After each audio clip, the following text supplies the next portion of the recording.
Lecce Publishing Group celebrate this week the Legal Community Week, the international event in which Italian lawyers and international lawyers will be hosted with more than 20 opportunities of speaking and discussion. Let's follow some of our international speakers. Which will you say is the biggest challenge in-house lawyers are facing now in 2024 in Spain? In 2024, the profession is getting more and more complex, so we are having more and more challenges. I think if I had to enumerate the biggest challenge is technology, adaptation of technology, artificial intelligence, sustainability and talent development. I think that if we can mix and adapt all these elements into the pot of the new profession, I think that we'll have a successful legal department. Simplicity is also very challenging.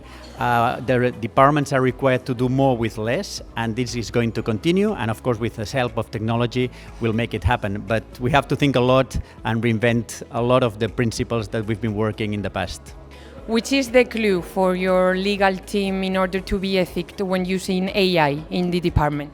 It is definitely crucial that you upfront define very broad policies and procedures, addressing the main queries or the main aspects when you use AI, like data protection, bias detection, security of the data. Then you should also monitor, on a regular basis, the way they are using, enabling you to be sure that they are extracting they are using on the right way the AI tool, and at least they can manage and reach the outputs on a very responsible and ethical way. Then, of course, you need to definitely improve and develop training and education of your team for them to be aware of the way they should work and all the ethical parameters that they should implement while using AI.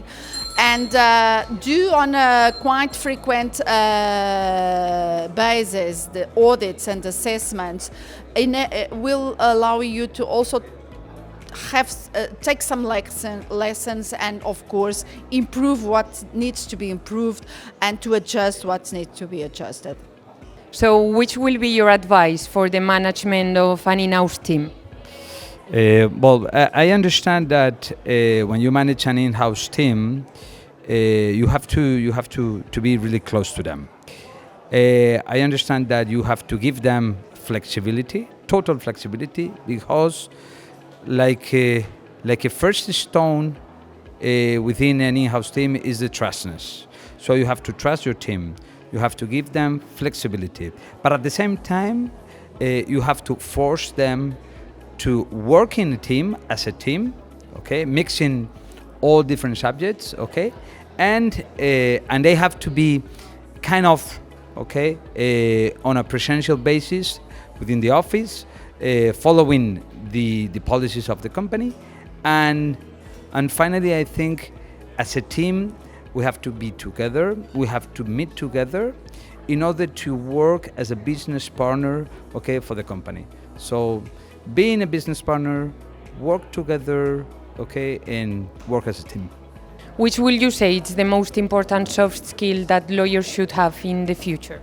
I would say that it's empathy, and by empathy I mean a knowledge of the client and the knowledge to transmit the message. Because AI can, even a most developed system of AI can develop a risk analysis model, give you an overview that's quite complete and deep.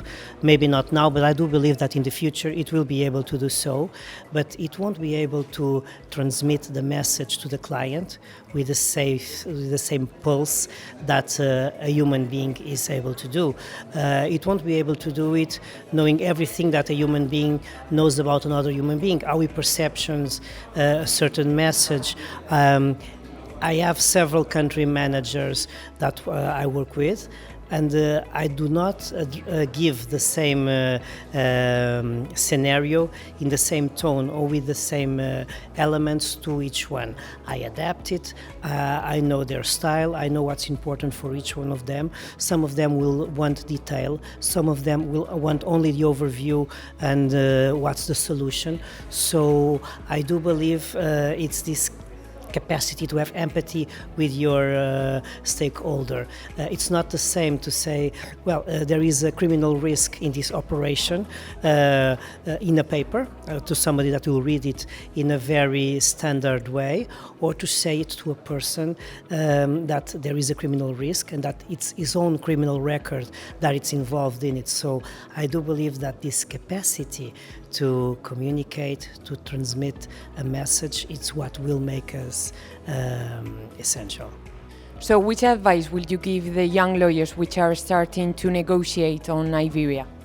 Okay, so for the young lawyers starting their negotiation skills, I would say that first, they will need to know their businesses very well, know their goals, know their companies deeply, and also know how to support in-house counsels perceiving their goals. On the other hand, they would have to have the resilience to hear lots of no's, to keep doing the right thing, to not lose the focus, and to not give up. I think that's very important. It's the resilience, and also during those negotiations, to never lose the empathy by the client and by the other party. I think those would be some success keys for that. How can Iberian lawyers be prepared and developed for the future?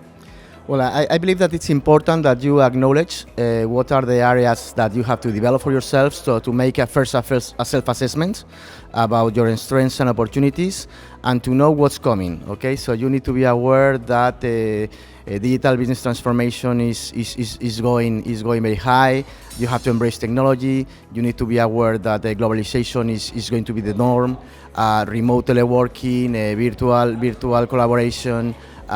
Is a business trend also, and particularly over-regulation. So you need to change your mind to be aware that you have to continue learning, continuous education. A lifelong learning is just your future. So this is not stopping. You have to change, you have to adapt, and you have to innovate on how you are producing, because at the end you are in a market where you are competing with others, and if you are not adapting to the new things, as Darwin was saying, you will extinct.